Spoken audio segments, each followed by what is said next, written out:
Good morning, good morning, good morning. Welcome sa programang Das Magero. Kumusta na kayo mga kaibigan? Magandang umaga sa inyong lahat. Mayroon po akong ikikwento sa inyo mga kapatid.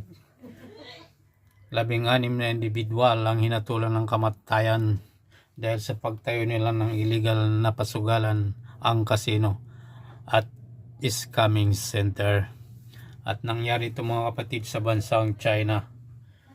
Sa Republic of China, saludo ako sa inyo. Sana mangyari rin dito sa amin yan. Maparusahan ang kamatayan ng mga buwaya.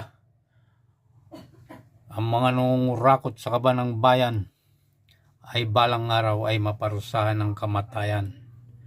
Sa ngayon, malabo pang mangyayari yan. Pero darating ang araw na sisiguro rin namin na magbabayad kayo sa inyong mga ginawang kasalanan.